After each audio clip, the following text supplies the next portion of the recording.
Welcome to Jump Shots from the Goal Line. I am your host, Jonathan Dugan. I'm joined, as always, by my wonderful co-host, Mr. John Henningsen. John, it's been a little while, man. We missed last week due to me having a good friend in town, and he was hanging out, so I didn't really get a chance to record. But there's been a lot of stuff that's gone on in the sports world, which we're going to get to today. But how about you, man? How have you been the last week or so? I've been good. I mean, I don't think we really touched on it the last time either. I was out in the DC, Virginia area like the weekend previous. My neck of the woods. So, got to check out old buildings. And then, but it is a beautiful area. So I shouldn't just throw it under the bus like that. It is a beautiful area. It's fun. I had a good time out there. And then really last weekend, just falling right back into the groove, man, swinging the sticks and enjoying what I would say is manageable weather while we still have it. Nice, dude. How'd you shoot? I've been okay. I've been really up and down lately. Honestly, yeah. My game's been better. But it's a weird thing here in Arizona, like where the weather changes, the grass can change, and then you got to get used to it. You're like, is this it's the same course, but the yardages are everything feels different. But honestly, I've just been playing bad, so it really doesn't have anything to do with anything other than I suck. I'm an amateur hack, loser like the rest of us, and occasionally I have my days. Really, what you need to do is get out there with me, because for some reason I balance you out, and every time I go out there and just suck ass, you just suddenly turn on the jets. So there are certain people that make you play better.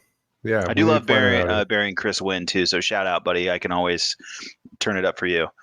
Yeah, there we go. You gotta bury the sun for sure. Yeah. Nice, man. It sounds like a good little relaxing weekend. I'm glad you had fun in Virginia. That's my neck of the woods. I think it's gorgeous out there. But I will say, every time I have gone back east to visit the fam, the moment I touch down back in the desert, I fully appreciate the fact that we don't have just a billion trees around us and I can see the horizon. And I don't feel so claustrophobic. And also the desert, there's nothing like it. It's beautiful too. So glad you got to go enjoy that at least. Same. Definitely feel everything you just said. I'll just agree. Yes. Myself, my buddy Tyler, who listens to the podcast, was down here. We smoked an 18-pound brisket, which was delicious. I bought two PGA 2K or 2K PGA, however you want to call it. I don't know. Spent way too much time playing that game. Him and I created Dude Lebowski, and we are putting him through the PGA. Went all the way through the Corn Ferry Tour, and now we're battling the likes of Tiger Woods. So, congrats, man! That's big time. Yeah, dude. It's small wins along the way, and just creating our own legacy. So that game's extremely fun. Highly recommend it for anybody who plays video games. I know, Henny, that you're not one of them, but I could see you playing that game for sure. And besides that, really the only other news I got is found out today my wife is pregnant. So, yeah. Yo, really? That's all right. So just so you guys know, this is obviously happening in real time. I'm just finding out. Dude, congratulations. Yeah, thank you. I have not told anybody, and I knew I was going to tell you, so I figured I would do it this way. But yeah, we found out today. About 2 hours ago. For anybody that doesn't know, we've been trying for a couple years since my daughter was born, and it finally happened. And yeah, man, bring on number 2 for me, 3 for her. So yeah, good times. It's something to look forward to, man. That's awesome, man. Congratulations. This is very exciting. I was gonna make a bunch of jokes about you picking up the Xbox controller, PlayStation when you just bought new clubs and whatever, but I know, you can just forget about all those things, to be honest. So we can just move on to the real joke, which is the joke's on you. You don't get to play with any of those things anymore. I know. The worst timing ever. I buy $1,000 clubs and now I'm going to be not using them. So, but well played, Jen. Well played. You don't want me on the course, just get pregnant. But congrats, man. That's awesome. I'm really happy for you. And obviously I'll reach out to Jen, and Jen, if you're listening, congratulations. I'll be excited for you guys, and you guys are 1 for 1 so far. So, I love your daughter, and Manny's great too, for that matter. So shout out, Manny. I told the old wifey that I can only be so excited unless this one's as good as the last one. So hopefully this one's got a lot to live up to, like you said. But yep, good stuff all around, man. Really, really good stuff. But enough of the sappy shit. Let's get to the sports, huh? Um, let's Yeah, start. sports. Let's start with our boy Brooksy, right? Because you and I went to the Live Tour. We saw him up close and personal. And ever since he left Tucson, he's been kind of on a tear, right? Won Orlando, the Live event there. Turned around, went to the Masters, almost won the damn thing before he just kind of collapsed. And those are his words. He said it on Pardon My Take that he just absolutely dropped the ball. But then turns around, goes to the PGA Championship, flips 2 double birds to the PGA and says, I'll go ahead and win this tournament and shove it on your faces. And now he's at Florida Panthers games with his pupils dilated higher than the moon. Those eyes were something else. That guy's still just really excited about winning, or something. Yeah. Yeah, that was a He's little excited, suspect. all right. I mean, the blink to clap ratio was a little weird, as someone pointed out, uh, for his enthusiasm for the Panthers game. But as far as the tournament goes, I think, and you mentioned that part in my take interview, the thing that was like interesting to me, and as you mentioned, is that he was actually willing to say, "Yeah, man, I just kind of like blew that." Yeah, it was cool. And that just told me he probably still felt pretty good, Yeah. because you wouldn't, that's just not what you say if you're not feeling it. But if you are feeling pretty good, then you're probably more likely to just take ownership of it and move on. Like, hey, I'm going to have another chance. And by winning his 5th, man, he's really moved himself into some crazy names, but he's such a weird winner because he doesn't win regular tournaments. Yeah. He just wins majors. So like there's some crazy charts out there. Like, remember where Devin Booker was sitting on some of those points, defensive variance charts in the playoffs where you're like, dude, this guy over here is in space. That's what Brooks looks like in terms of his overperformance in these majors. He's a good player in these other events, and he won, as you mentioned, the Live Tour event. Whoopty. But like he ultimately freaking, but then he comes out and finishes top 3 I don't remember if he finished 2 or 3 in the Masters, and then wins 2 this one, or and yeah, it's you're right. ridiculous. I mean, 3, I huh? can't Because remember if Phil yeah, was 2. I think he slipped back a couple, but basically he was right there the entire time. Either way, top 5 finish, he was in it, and then to come back then just to come back and win this PGA Championship. Dude, I mean, what can you say? The guy's just like a gamer. He's an absolute stud when it matters. And that's been the really cool part about his game always, is that he did just show up in majors and just kick people's ass. And so that was still fun to watch. Mm-hmm. It was kind of like the Rom situation, though, where it just sort of felt like he grabbed a hold of the thing and it was like, he's kind of not going to let go of this, I don't think. And Victor Hovland has like fallen up. I mean, Victor Hovland, give credit to him for being in every major that I can remember for the last Ever, 2 dude. years. Like he's hanging around, dude. Like he's eventually going. Him and Zalatoris love being in that top 5, that top 10. Like they are definitely hanging around. But I just kept looking at Hovland and I'm like, this guy's not. This is just not the dude. Like this isn't the guy to put the fear into Brooks, and Brooks No. is going to close it down this time. It has to be Rom. It has to be, Scheffler had he was hanging around a little bit. He A needed a little putt bit, or two yeah. to drop to like really put the pressure on Brooks. Never really happened, and he put the clamps down and closed it out. Yeah, dude, you talking about a guy like Rom too. He had a real bad weekend. He kind of came back down to earth real quick after winning the Masters, and I think he did pretty well in Mexico too, didn't he? In that tournament post Masters, I think he did halfway Yeah, he decent. played. I think he was just cruising around, but yeah, he Yeah, still played well and he was hitting it well.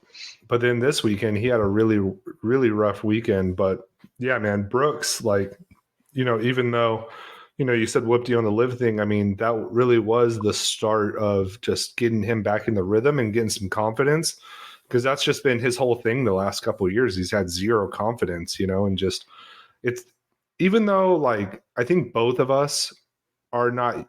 I don't think we're anti Brooks. We're definitely not anti Brooks. We're just not like his biggest fans. Yeah. And like he just doesn't. Even when we were at the tournament, he didn't seem super approachable. But lately, he just looks like he's having the time of his life. And I don't care who it is. Like, it's so cool to see a guy have a 180 like that, where they go from it looks like they hate their job to now like they're just having a blast. And you can tell it on the course. He's just way more loose. He's being aggressive out there. Like he never, like you say, never once looked over his shoulder during the PGA Championship. So it was just really cool to see the transformation of the guy like the past 3 months. Yeah, he looked very much in control again. It's look, the game's better when he's playing well. I mean, he's a guy that Yeah. matters. He's a name that matters. So, I definitely don't root against him, as you mentioned it. Like, and we've talked about it before. I've said we kind of talked about him. Like, oh, is he kind of like douchey? Like, is he kind? And he kind Yeah. of is. Like, he just carries himself sort of like high school jockish, like where he's Yeah. just Good way to kind put of it. like cooler than you as I walk past you, like sort of that vibe. Like, yeah, I'm a little too cool. So he's not the most like, yeah, he might not be the most jovial or enjoyable guy to watch or to root for. And there's not even any particular like one thing in his game that I can pinpoint other than Yeah. he's like comfortable with the lead. And when he plays with the lead in big tournaments, he generally hasn't been afraid. And that's why, I mean, honestly, when he fell apart in the Masters, quote unquote, which I mean, I wouldn't call it that. And I would have never said anything about him choking. And I didn't because I respect him in that way. And I know that he's been there and like you have to Yeah. be in those positions and you have to give some leads away if you're going to finish out and win. Like Tiger Woods is the only truly, truly great front runner, the only guy I can ever remember having a lead and just knowing there's not a chance in hell he's ever going to give it up. Most guys in Right. golf are going to have leads. They're going to lose leads. They're going to come back from behind. They're going to win in a number of different ways. There's only It's a mental one of game. one Yeah. in that scenario. So Brooks, man, 5 majors. That's not nothing. No, dude. And like, I know this is going to come off so bad, but I actually like, I mean it to more highlight Brooks and not shit on this guy, but he's almost the anti Rory, right? Like, Rory can't win a freaking major lately. Like, just he can't do it. But you're like, sure, this is just for a pro Brooks thing. Yeah, I know. There's an agenda here, I was but like, like, you're sure though, right? but you're right, dude. Like, Brooks just shows up to these majors and just like puts his nuts on the table, bro. Like, he just goes at it and always has a good showing. And like you said, dude, 5 majors is insane. Like, there's not too many people that have done that. The list is pretty short. So people better start respecting the guy because I don't think he's going to go anywhere. The only thing that really could stop that, though, is like the fact that the Live Tour is now not going to be posting their TV numbers, and who knows how long they're going to be around. Yeah, that part's definitely interesting. So we can start to kind of uncover some of the other random storylines that were interesting. So Live Tour gave up on ratings, which I certainly think is interesting. Even Brooks mentioned in that same PMT interview where he just simply said, "Oh yeah, I don't know what it's going to be like at that event. I'm apparently going to go get zooted at the Panthers games all week, and then just go ahead and flame out on Live. Probably not wave to anybody." Which I thought the crowd reception was kind of weird to Brooks too. Didn't feel like the crowd was really pulling for him, which I definitely think is a Yeah. little bit more of a Live thing than like a Brooks thing specifically. Yeah. PGA Which Championship, bro. Like, yeah. Still a little of that tension there or whatever, even though that's like not even run by the PG. Like, I don't even understand Yeah. how this whole Can thing. you really Golf is quick? weird. No, you can, Can no, you someone, explain that? no, Like, even a I little can't. bit? No, it's run by your video game. I don't know. You figure it out in there. I have no idea what's going on. I think that's like the weirdest thing. Something else I thought was interesting was Justin Thomas. I mean, that guy was definitely getting the one of us chance. The guy goes full backwards hat and is just putting for 10 over, like just defending his championship. Couldn't look like he could have cared less once it went bad. Was just like, you know what? Let's just flip the hat and like, let's just get on out of here. Spieth, go ahead and fire up the private jet. We'll play some cards on the way home. Um, and anybody who says too on Twitter about any of these guys using steroids, if Brooks and DeChambeau are like the biggest guys, like we saw them up close and personal, I I'm just not seeing it. Like I DeChambeau don't. is, I wouldn't say Bryson is, he's not like a meathead. He's more like, because we have seen him in person. He wasn't jacked beyond like you don't come No, away these like guys are holy shit. yeah, like they're in good He's shape, really but athletic looking. That's it, right? yeah, yeah. Now I will say this: I didn't think Brooks looked that athletic in person. I thought he No, looked like a no, he used just car like rocks the salesman. shoulders back and he kind of has like kind of a powerful dad bod looking thing going, but it's not like Yeah, but it's like the dad that works at the dealership. You know what I mean? but yeah, I do think like weird Yeah, Dad that works at the dealership is actually very good. He really does look like Dad that works at the dealership, and definitely carries himself like he had 6 martinis at lunch. And he's like, "Yeah, yeah, no, you drive it. We'll test drive it, but definitely you drive." Yeah. Um, Definitely a lot of that vibe going on. But golf Twitter is like so weird because people will get in there and like, "Oh yeah, Brooks because of steroid," and I'm like going, "What are you? Have you guys seen these guys? Like these guys are not in better shape than like my dad in his prime. Like Yeah. I'm like, this No, is they're not." not.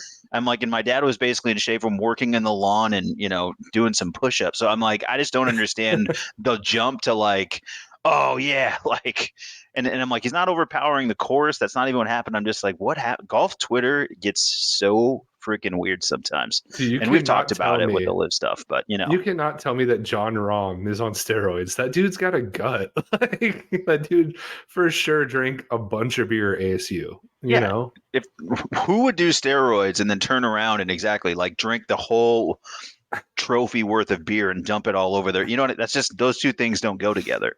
Why on earth would you ever take steroids for golf anyway? Like, wouldn't that really fuck up your joints? Yeah, it makes no. It doesn't just doesn't make sense to me. I And don't now, know. yeah, I don't know. Golf Twitter just trying to create narratives where there are none. Shocking. Well, Wild. whatever. Yeah, wild. Speaking of Bryson though, Bryson played well. He did play well. Like He hung around. having those two guys like actually be relevant again is fun because like even though it was kind of corny, like their whole like pseudo rivalry that wasn't really a rivalry, like that was fun. Like when they did the match For and sure. stuff, I thought it was fun, dude. I mean, look, at the end of the day, the biggest like rivalry we've had in golf is like Tiger Phil, and like that was so dominated by Tiger that it wasn't even really a rivalry. No, and those two guys, like they're young, they have very like specific games. Like I think it's fun, like if they're both playing well. That brings me to another weird Twitter guy. So there's also Twitter guy. So there's always inevitably what does Phil look like? He comes out in that Darth Vader look with Skeletor. the weird glasses as he like melts away from his all his muscle like withers away and he just adheres He to his bone. he does And not look good. I don't think so either. Like some people are like, "Wow, Phil looks great." I'm like, I don't think it's a look I'd be going for, but it is what it is.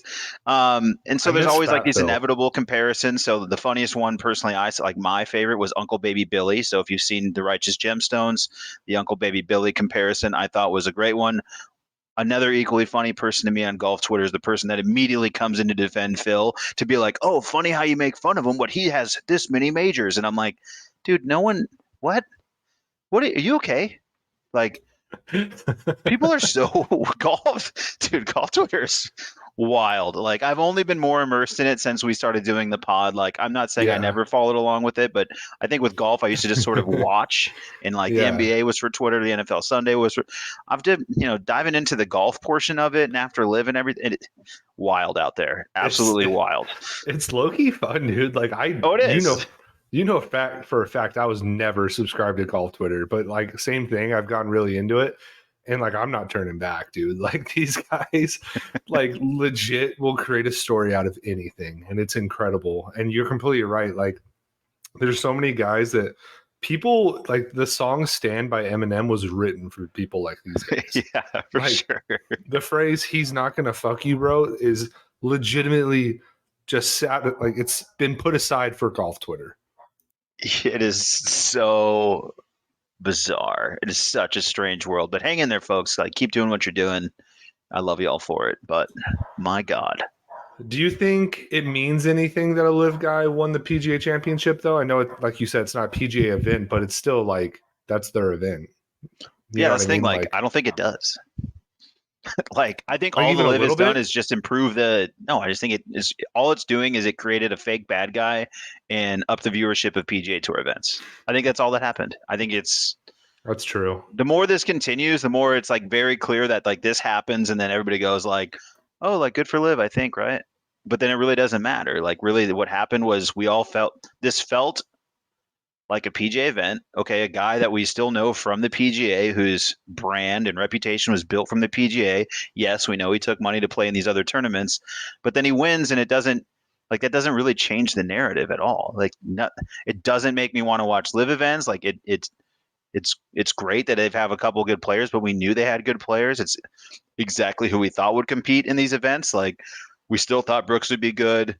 I think if Dustin Johnson is throwing out his back having sex with Paulina or whatever allegedly is going on there, then Best rumor of the weekend, bro. yeah, like That was awesome. awesome rumor for DJ. You know what I mean? Cool for him, and I mean it's his wife, so I mean like however cool that is, like I don't. Again, It's kind of a still weird Paulina, thing. bro. It's so sick. This is still this still falls under like weird thing that like PGA Twitter would flex about, like oh sick has sex with his wife. Like I don't. I mean I don't really know. I mean whatever. But Me and DJ have so much in common, bro. It's crazy. yeah, yeah, exactly. Like again, so stand even harder. But like if maybe he's like slowing down, if he's if he can't even get through it without hurting his back anymore. I mean, Paulina can't weigh more than $110. We But saw her, bro. She's a leaf. yeah, She weighs yeah, nothing. yeah. And again, beautiful woman, wonderful guy, happy for them. Glad to hear their marriage. But I mean, it basically just doesn't change anything in terms of live. We really got on a detour there, but I just don't think it changes anything, man. Like I You're have right, nothing dude. against live or to tell you, but it's like who's going to turn on the CW on Saturday any different? I just don't think anybody is. It's one of those things where, like, I feel like the front half of the live is very, very strong. Like you're seeing it, right? Especially like the top of the hat, like the quarter. God, I'm doing fucking math on a podcast right now. But like that's really strong, right? Like obviously Brooks is like the fucking guy right now. DJ when he's not throwing his back out, like, he's awesome. Bryson, if maybe this means Bryson starts playing a lot better again. Yep. Phil played great in the Masters. Like, dude, that top, like the first 10 guys on live are sick. But Sergio had to go qualify for the Open. Did you hear that? No, I didn't. Like he had That's basically crazy. lost his qualifying, so he had to go play like a couple rounds at like basically these guys go qualify at a public course in your Section 8 or whatever you want to call it. I don't know why it's Section 8. I picked the wrong. My brain just does what it does. You go into a qualifying section, you can play regionally. The guy went in, I guess, quietly and calmly shot like 66 and qualified, of course. So he'll be able to play, but that's kind of the point is like some of those guys to the middle to the end, like those guys are falling later back in their career. So there is that like 5 to 10, that's the group thing. of good That's what I players, was but going to say. there's no depth. It's like the front is so good, then the middle is filled with like guys that are 5 years past their prime, and then the back half is just ass. Like it's so bad, right? Like it's guys you'll never hear of again if they leave live. And the live will never, ever, ever be relevant until they fix that. Like it's okay to have the middle guys of like has-beens because like those guys will show out every now and again. Like Louis Wooshausen like played really well in Tucson. Sergio played really well in Tucson, but then you haven't heard from those guys since, right? Like so that's why you kind of need those guys just to kind of boost tournaments because they will pop off from time to time. But that back half, dude, like they have got to do better. And I think they're kind of trying. Like they got James Piot, who was like a really good amateur, and they're hoping he probably gets better. And they got a few young guys like, I don't even know. Like I can't even think of names off the top of my head right now. But like they do have some like good, like pretty good young guys. Even Harold Varner the third, right? Like he's a decent like name. But they have to pull some more guys. If they can pull a few more guys from the PGA, then it gets real spicy. But it's just the talent disparity from top to bottom is like way too big of a gap. Because I didn't believe it. Like when you and I were at the live event, I was like, no, dude, like this is sick. Like so many big names, blah, blah, blah. And you even told me like, dude, well, like who the hell is that? Like I've been watching golf like forever and I don't know who that is. Or I might have seen his name on a leaderboard once. And like now that I've been starting to watch more and more golf since then, it's become so much more apparent to me, like just the talent differential. And like until they get on a better network, until they get more talent, like the live is just a money grab for these players. And I don't think that's a money grab for them. Like I think they had good intentions, but that's all it's going to end up being is just, hey, they went out and got a bag, Well, and the risk reward just gets heavier, right? So if the bags get smaller because they have to be more conservative, if they're going to be financially or fiscally responsible, they don't have to be. But if that continues, then you have to just weigh, like, because again, the name, what I, as we get more distance and like more of a view of this thing, the reputations were all built on the tour. That's still where the reputations are being built Yep. because that's where the Yep. eyes are. And until it Yep. changes where the eyes are on live, unless they can turn that piece around, money's just money because the rest of like the the sponsorship deals and everything else that comes with like brand and name recognition, like if you're not able to build that, for Brooks it's built, for DJ it's built, for the guys we just talked about it's built, for anybody else it's going to be really hard for that to become attractive. Obviously, again, like you mentioned, that's why it ends up becoming, we say it's a money grab because you're hard pressed to think of another reason you would do this. It's not to say that these guys are just like, oh man, they're just grabbing the money. It's not. It's not a judgment. It's just the reality of. It's not really for the exposure. It's not for really building legacy, or at least presumably. So you're just kind of left with like, well, I guess you can make money, and if you feel like you can compete on that tour and win a couple events, hey, those are some nice purses. But it's just, I just can't see other PGA pros going there. I can see guys that are on the come up who are looking to maybe build their brand like through live and winning there, and then hoping and praying that the PGA turns a blind eye to it and pulls them over because they're talented, and basically like using it like the cornfield. I just I can't make sense of it. I think it's a thing that's in trouble, and it's going to work out for some guys, and it might end up really burning some, which would be a downer. Like, right, I'd hate to see like a guy like Answer, who's a really great, super nice guy who Hmm. also is talented, get like washed away and lost in something like this. So I just hope that Yeah. doesn't happen because I don't think anything bad of anybody who joined Live. I just don't see how it works. Yeah. No, I mean, like we mentioned at the top, right? Like the fact that they are not willing to share freaking ratings anymore, like that's got to be scary if you're golfing for the live, because that just means they're getting worse and worse every week. And I can guarantee you, you and I worked the live event. Like we went, we enjoyed it. I watched, what was the one right after? I watched Orlando, like kind of in and out. And then they went to Australia, did not watch that. Went to Singapore, did not watch that. And now they've been in Tulsa, I think. And the only reason I know all this is because I keep getting emails from the live.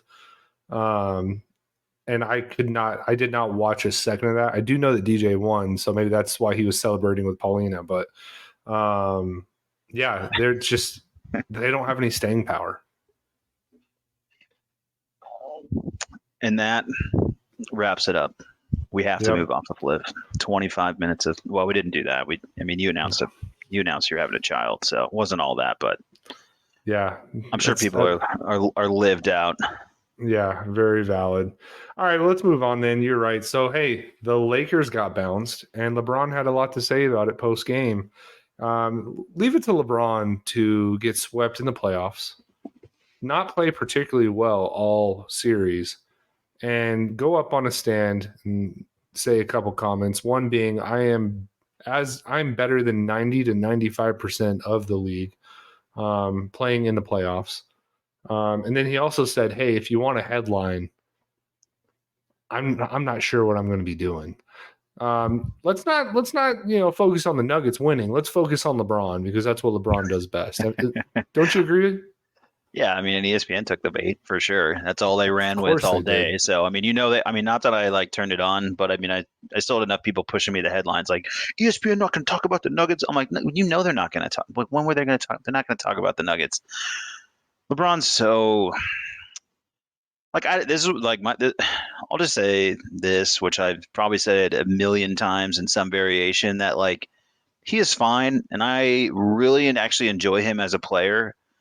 But it's like all the Same. other stuff that is just like exhausting, and like I just don't care with him, and it's just he's always the story. It's always about him, and he's gonna be back. Oh yeah, he's for sure playing. Like he's The playing, thing, so like it's just so stupid. yeah, Like you're gonna be back, yeah, right. the thing that's frustrating is like his whole thing forever, and it's been to kind of satiate the public interest, but it's also been to highlight his son, which I can understand. He's always said for like the last like what 10 years, dude, like I'm gonna play at least 1 year with my son. Well, now Bronny Jr. is committed to USC. And the moment It's Bronny 1 Jr. year is away. committed, he's like, I don't know if I'm playing next year. You know damn well you're playing. You've got at least 2 years in you because you're going to play 1 year while Bronny's doing half mediocre shit for USC.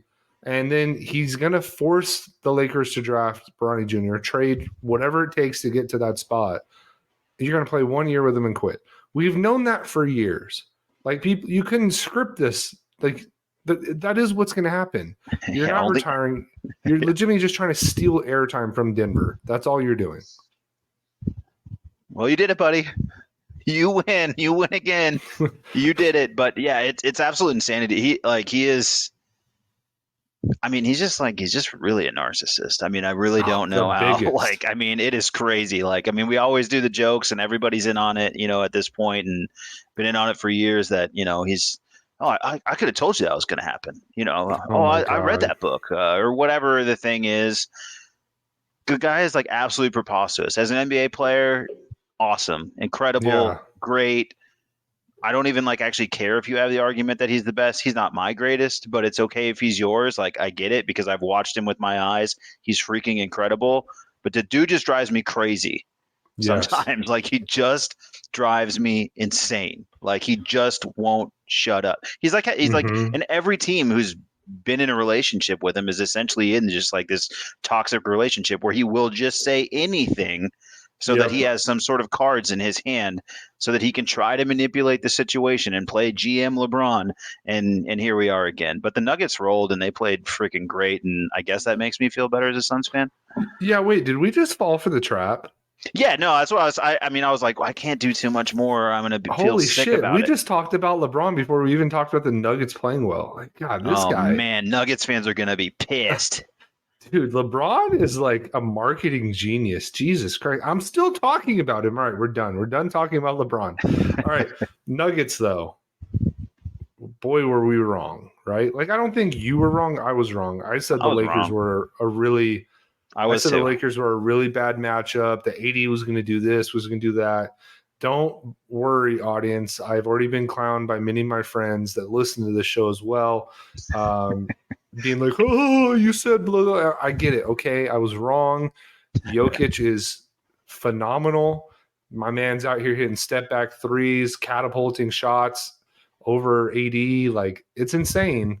And that team is just like a beautiful, like, Lamborghini, Ferrari, whatever you want to call it. They are just built very, very well. They work very cohesively. And then they have the engine that makes the sports car go vroom vroom in Jokic. It's a piece of art, really. It's beautiful to watch them play because they move that ball around so well. He can get a bucket at any point. Aaron Gordon's out there guarding whoever the best player is. Jamal Murray can go freaking 1 of 10 and then turns it on in the fourth when you need him. Like, that team is very, very, very beautifully constructed. And I would not be surprised. And Nuggets fans, I'm sorry I'm saying this because I've been wrong about every playoff series ever so far this year. But I wouldn't be surprised if they go out and win the damn thing. Yeah, that's why I'm calling Nuggets sweep, not jinxing you guys at all. Count it. Book them. Book them. Yeah, Jokic has been awesome. I mean, that's really what it – I mean, and honestly, a lot of it in this – this is the part that's like maddening if you're a fan with any remotely talented big. When I'm watching him, a lot of the time it's just as simple as he's crashing the boards and making his force felt. Yeah. All the time. Weird, and, right? Yeah, and it's really like, I mean, yes, the passing, and yes, he makes some crazy shots, and they definitely run a ton of action through him. He still gets exposed in pick and roll if you really choose to do that. Yep. Why it wasn't LeBron? Well, I know partially because LeBron can't, like, I mean, the Lakers are playing LeBron 48 minutes like he's not 38. Yep. Like, that's just the reality of their roster. And so shout out to all the Lakers fans who were telling me how deep you were after round one. Like, oh, we got D'Angelo at the break. D'Angelo is definitely going to be Mr. Triple Single. Yeah, I'm like, dude. What was he, like, negative 62 before they benched him? Dude, he's unbelievable. Yes. And again, this is like for anybody who is that guy that actually thinks that this guy can still cook or whatever because if you think D'Angelo Russell's good, you do say things like cook and stuff a lot. Um, it's not that he like uh, sucks, like he's a talented guy, but it's that he's getting paid $30 million. And you actually think he's going to be a difference maker in a series that matters. And I knew I would he's win on so this one. bad So the defensively. things I can get right are I can identify someone who I think will ultimately submarine your team. I'm still good at that. So I'm still good at that, but I have no idea who's going to win these series otherwise. But yeah, I mean, Jokic just is playing like a winner and just impacts the game in the ways that like are necessary. Hmm. And as you mentioned, Gordon just like going out there and shutting down, or at least giving. No one shuts down anybody anymore, but just putting pressure and making it difficult for the other team's best player, despite being scared to shoot 70% of the time, probably. Like Yeah, he looks like I still don't really like think this Denver roster is really great, other than they're just really cohesive. They're playing hard all the time and they're playing together. Like it's not my mind isn't really blown by what they're doing. It's just they just look it's like they're just good trying team harder. basketball, dude. Yeah, like they're Yeah, just like it just feels I'm like they're just playing harder and they kind of know where they're going to be. And so I mean, yeah, it is a pretty game as you mentioned, but it's it comes and goes for Murray. I mean, all the things you said all ring true, but it's just mostly feels like they just want it more. yeah, dude. I watched game 4 with Tyler, and I can't tell you how many times I said, it's it's actually pretty fun to watch Jokic when he's not beating your team's ass. Like he is a fun player to watch when you're not emotionally invested. Like he's just like you said, dude. He's always crashing the boards. He's so creative. He's a freaking brood out there. And then Aaron Gordon, again, I said it probably 4 or 5 times to Tyler. I'm like, dude, that guy's just giving LeBron hell. Like, and credit to LeBron, like LeBron still scored 30 in the first half, Yeah. but like second half, like, dude, he had a hell of a time doing anything. And the Nuggets were just better coached too. Like, I think Darvin Ham's a good coach, but that was a Mike Malone masterclass, dude. Like his rotations were on point, his in-game adjustments were awesome. Them coming back from down like 15, not even blinking an eye, and just like sticking to what works. And even with Jokic having, what did he have to do? Like 4 or 5 fouls? Didn't even Yeah, he had phase 5. him, Yeah. didn't even phase that team. Like they're just that cohesive. It was really impressive. And then the GM, like he's built a really good roster around that team. Like we've said it, Bruce Brown doesn't even have a lot of points, but he's out there impacting the game pretty well. Kentavious Caldwell Pope's been an incredible pickup for them. They're just a very, very well built team. And I think you said it perfectly, dude. They don't do anything like they're not like the Warriors where they're out there just splashing threes, making life hard on people. Yeah. It's just pretty basketball because that's what basketball is supposed to be. Just very team oriented, moving the ball around, finding the open guy, and just nailing shots. Like it was fun to watch, dude. And I don't know, like game 4 was probably one of the best playoff games I've watched because of them coming back from 15. And then that last like 5 minutes was just incredible basketball by both teams. Yeah, I agree with you too. And the fact that if you're, when you're not emotionally invested, when you can take a step back, it is an enjoyable team to watch. And I would say, honestly, I probably would be pulling for them outside of the fact that I find their fan base deplorable. But ultimately, if the Nuggets win, I'll live. It also will drive me crazy that the Nuggets will have probably waltzed into presumably a Heat team that still doesn't make sense to me. Although we can certainly talk about the craziness that is Jimmy Butler, or unless this Celtics team can somehow put together like an all-time great thing. If so, that's a highly flawed team as to where the Yep. Suns have been in the playoffs a million times. And every time they get to the finals, they see Michael Jordan or Giannis shooting 90% from the free throw line. And the Yep. Nuggets can just stumble into. So it's just all these things, everything that happens, which I'll just quickly mention Wembayama, everything that happens in the world around my sports world is just to throw dirt in my face. I don't know why Yep. everything hates me so much, but it's just to throw dirt in my face, Dugan, and I just don't like it, and it's hard not to take it personal. But congratulations, Nuggets fans, you're going to the finals.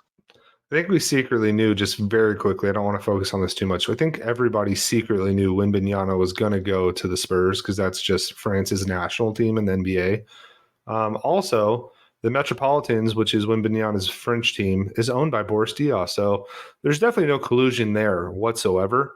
But yeah, it's been tough sailing for you and me, but it is what it is.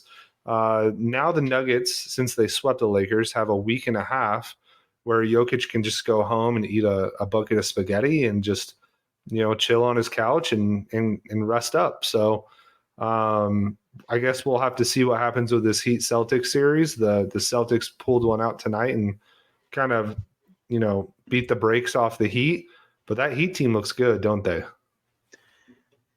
Yeah, the Heat is another team that just, and this is what's, I mean, this has been a nice little wrinkle in the playoffs. If it's real, I don't know if it's real or not, and just next year we'll be back to sort of what we're used to, but they just play together. They seem really connected. They have someone to rally behind. You saw like the response from the Nuggets after they won. Like they just all poured around Jokic, and they are doing every bit of that around every single thing Jimmy does. The incredible thing about Jimmy's run right now is not only that he's playing incredible basketball, that he has the world's biggest ears and literally hears every single comment about him ever, but that he Yeah. goes out and even when he's found it's a dead play, he goes and does a dunk contest dunk just so he can hit the presser afterwards and be like, shout out to anyone who said I wasn't athletic. He'll knock down threes, come into the presser, shout out to anyone. He's hitting Horford with the T. Everything that Butler is doing is like absolutely built for this era of social media, and I can't remember an explosion like this for a guy who he already kind of knew about, already really liked, already had like the cred with everybody in the league, but he's just like pouring it on in this ridiculous way in a ridiculous run. And we talked about the East not being that great, but he's going through the two teams that I absolutely thought were the favorites, and Yep. he's just Owning slicing and them. dicing them. Although the Celtics, of course, won tonight, but I mean, they're Just still bucket up after 3-1 and in bucket, dude. control. Yeah, it's crazy. Yeah, it is crazy. And then Bam out there, dude. Bam's playing some of the best basketball he's played all year. Those couple dunks he had where the spin move dunk and then the alley oop. Yes. My God, dude. Like the dude was just playing like a man on fire. Gabe Vincent's playing incredible. He's gonna get paid. Another team that's just very, very just well built, and what's cool about the Heat is most of those guys were undrafted guys that they've developed, so shout out to them. We'll see what happens. They're going back to Miami now. um I still Back to think, Boston. are they? Oh, I'm sorry, you're totally right, they are Game going back to 5 in Boston. Boston. So that's the thing. Boston can actually. I mean, I'm not saying it gets them all the way back in it, and you just have to think Jimmy's going to figure this out in one of these games. But I've definitely always thought Boston was the better team, and they do get a chance to capture a little momentum back here. So I do think that series still it piques my curiosity. Yeah, it's just one of those things where no team's ever come back down 3-0. So, I mean, I guess if there's ever going to be a team to do it, I guess Boston stands a decent chance because on paper they are more talented than the Heat. Um, but man, Spo has those boys rolling. So it's going to be interesting, dude. It's just going to be very, very interesting. Um, I like the Heat's chances. If it does end up being a Heat Nuggets finals, you and I did say that we'd be watching a lot of reality TV instead. I thought I'd be sitting on my couch with a bucket of spaghetti, just watching 90 Day Fiance, but apparently I'm going to be watching Heat Nuggets because both these teams are playing so well that I don't want to turn my TV off. I'm just like, I can't. I'm like, now I'm just like, now I'm just starting to giggle too. Um, Shout out to Hesse. yeah. It's like she's like, I had it one time. Um, that's a pretty good meatball sub they got though. But yeah, I mean, the thing is, like we always talk about though, it just does end up sucking you in though, right? So I'm sure if it ultimately ends up being Jimmy Butler and Jokic, I think we kind of alluded to it. Like those, you fall into these storylines, it builds itself, and we'll be watching the finals. But if it does end up being Heat Nuggets, are we both under the impression the Nuggets are probably going to run through that series? they have to. I've been saying this Heat team's stupid the entire time. Like I'm really not going to move away from that. I still don't understand this roster. It makes no sense to me. Like the Jimmy Butler thing aside, yes, we all have had respect for Jimmy Butler. We all knew he was capable of like doing these types of things. But I still look at that rest of the roster and like you're right, it's a great development story, blah blah blah. Like their second best player, at least from a scoring standpoint, still isn't even playing. Like just Hero's gone. And Yep. Bam has certainly stepped up, and Lowry gives good minutes. Vincent gives good minutes. Like there's a lot of other guys playing well, but it doesn't make any sense. No, and I think really the biggest thing too for the Heat has been the coaching differential. Like they went up against a fraudulent Mike Budenholzer, who even though he won a championship, that championship definitely rested on the shoulders of the Greek god Giannis. And then ever since then, he's gotten kind of, I mean, he's fired for a reason, right? He just cannot make in-game adjustments. He got bounced out because of that. And then like now they're playing a Celtics team with a first-year coach. I think going up against somebody like Mike Malone, who actually is a very good coach, even though I think Spoelstra is a better coach, it's not a big enough differential to make up for the talent gap, Because I think you're totally right. Like Jimmy is incredible, but who's Jimmy going to guard on this Nuggets team? Probably like Jamal Murray. You can't put him in the post against Jokic. Jokic will out rebound No, him all day, And then Bam, I think Bam will make it interesting on Jokic. But if Anthony Davis, a healthy Anthony Davis, couldn't really put a dent in Jokic, then who really can right now? Jokic is on that Giannis track right now, where he's gotten into the playoffs and he's unstoppable. So yeah, I mean, right. We talked about so I'm with you, by the way. Like I thought AD was at least going to give him problems, and I think he did at times. Like he made his life a little bit harder, had but some great blocks. Yeah. I mean, so then we're going to say, all right, well, Bam can do, and I think Bam can give him a hard time for a while in the series, and Butler can. I think Murray can be shut off. Frankly, I don't think he's extra special. I think he's a very nice player. I don't No, think Jimmy he's. will lock him down for sure. Yeah, I think Jimmy will give him a lot of problems. I mean, basically, all I needed to know was that Landry Shamet really gave Jamal Murray problems. Legitimately, Jamal Murray was flustered by Shamet, and I will never be able to unsee that because we've spent a lot of time on this podcast and certainly a lot more time in our real lives talking about how Landry Shamet might have been the worst decision in Suns history. So there's no way that I can unsee those things. But yeah, as you mentioned, it's just I don't know, dude. It might be the Heat. I mean, let's go through it like really quick, right? Like Jimmy's probably going to guard Jamal Murray. Bam's going to guard Jokic. AD's going to guard Jimmy, which that's going to be tough on Jimmy because AD is actually physical. I mean, AG, I should say. I'm sorry. Yeah. He's going to be physical enough that's going to cause him problems, and he's athletic enough. Yes. Outside of that, like Michael Porter Jr. is going to do well. There's nobody really on this Heat team that can guard him.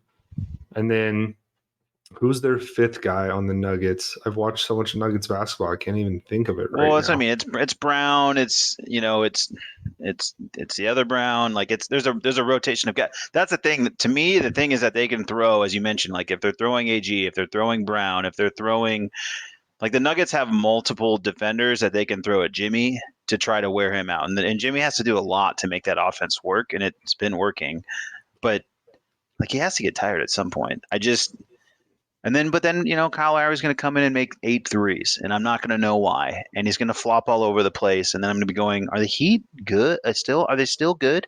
Yeah. But yeah, it has to be the Nuggets. It has to be. Yeah, I agree. Cool, man. Well, I look forward to seeing what happens this next game. It could definitely get interesting. Another thing we got to think about, too, is if it does get interesting, that's going to wear out one of the teams in the East, whereas the Nuggets have a week and a half to just sit there and rest up and get healthy. So that's another advantage. Nuggets, and then the Heat have to go to Denver, which has been proven to be just the toughest place in the playoffs to play due to that altitude, the home court. Nuggets just play really well at home. So I don't know. I just don't really see a great out, but you and I've been wrong the whole playoff. So what do we really know? Yeah. Don't listen to us. Yeah. Don't. Yeah. No. Well, no, listen to us. Just don't take it seriously. Yeah. I mean, listen, but just bet the opposite. Don't write any of this down. Yeah. Don't. No. Yeah. Please subscribe. By the way, go ahead and subscribe. Follow us on Twitter, Facebook, Instagram. I'm gonna plug all that stuff before we're even done. Go to shankitgolf.com and buy some merch there. But outside of that, don't really take us seriously because we know nothing according to these NBA playoffs. Keep doing what you've been doing, mocking us in the streets. Yeah. Outside of that, staying on the basketball train, just because we're homers, and the report came out about an hour and a half, 2 hours ago. The Suns have narrowed down their coaching search, and it makes me want to throw up all over my lap because the first names to come up, Nick Nurse, who I don't think he's a bad coach, really good X's and O's guys. But he also runs his teams into the ground, which I don't know if that's great for a 34-year-old Kevin Durant. Then you have Doc Rivers, who shoot me now. You have Frank Vogel, who, again, shoot me now. And then well, you can't even say former, a current Suns assistant. You got to think he can't be that different than Monty. And then the lead assistant from the Kings, who've had one good year in 20 years. I don't know what we're doing, Henny. I knew we've talked about it for 2 weeks now that the Suns, their options, we didn't really know where they were going to go with. We got kind of flirted with the Ty Lue stuff. That seems to be a fart in the wind. I'm not real confident, bud. I don't know how you feel. I'm fine. I'm not interested in Doc Rivers, so I'd like for him to formally withdraw. Thank you, Doc. He's the only name I'm really not interested in. I just think there's just not enough tread left on that tire. I think just It gives you from the same issues. He can't coach an elimination game. yeah, and I think he's another guy who sort of falls into that area of just being stubborn, doesn't really want to do things, differently. Like he kind of wants to do things a certain way to the point where, dude, James Harden had to ask for his basketball freedom back.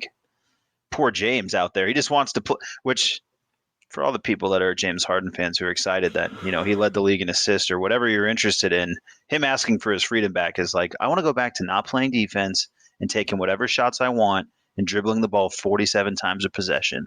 So Yeah. good luck, Philly, or wherever he lands.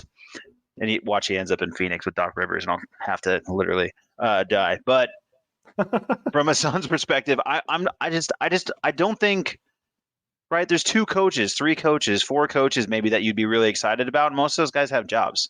So, I never thought Mike Brown would win games for the Kings. He won games. Is he a great True. coach? I don't know. He won games.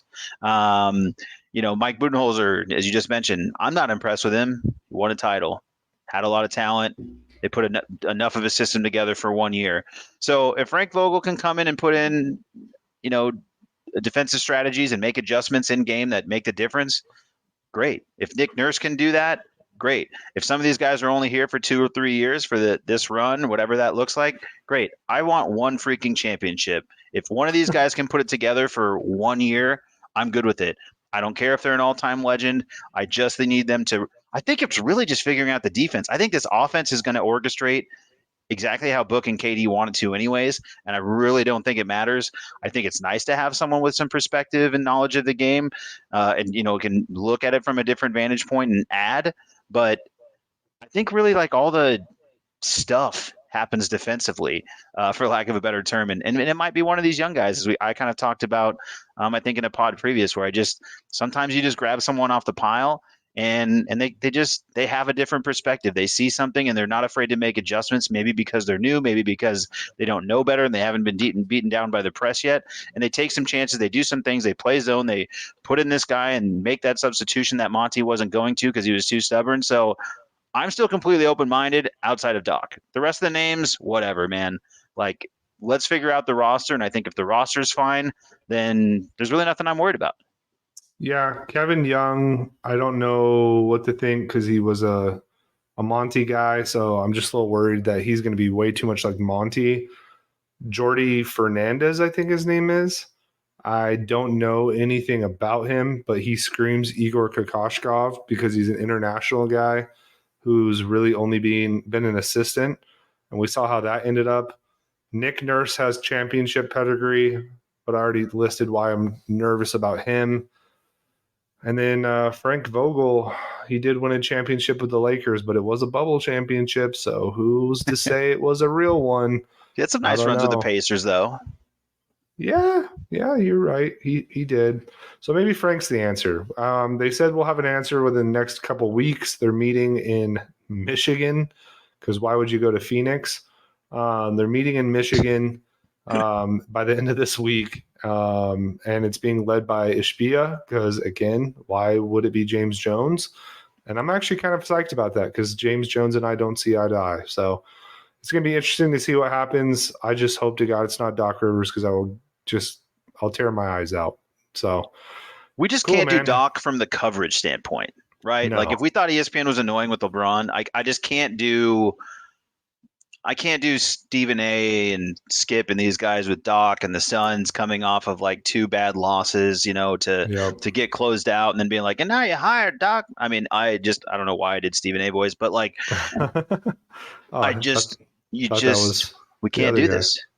Yeah, I actually don't know what voice I was really doing, but I just did like an annoying voice, basically, I think is what I was going for. But man, that's like the one thing. I just think like the coverage, the spotlight of all that, like just starts to like creates drama where there doesn't need to be, which is why I kind of like these other names. Like the guys that don't come with a lot of baggage is just much more interesting to me. I think the team just needs a fresh start, a new perspective, and a retooling of the roster, and I think everything can be fine. Yep. We'll see, man. It's going to be a crazy next few weeks. We got the finals. We got some coaching movement for multiple teams.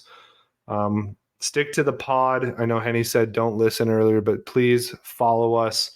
Leave a rating 5 stars. We would appreciate it. And like I said, follow us on social media because if Doc Rivers gets hired as the Suns' next coach, the Twitter content is going to be juicy. I can promise you that. Outside of that, I hope everybody has a fantastic weekend. Henny, you got any closing thoughts for us? Just congratulations, brother. Congratulations to the Dugans. Excited for you. And looking forward to it, man. Yep. Thank you. All right, everybody. You have a great week. We are going to be recording going forward on Sunday so we can get you during the week. You can listen to us on your drive home. Share the podcast, and we will talk to you later. Bye.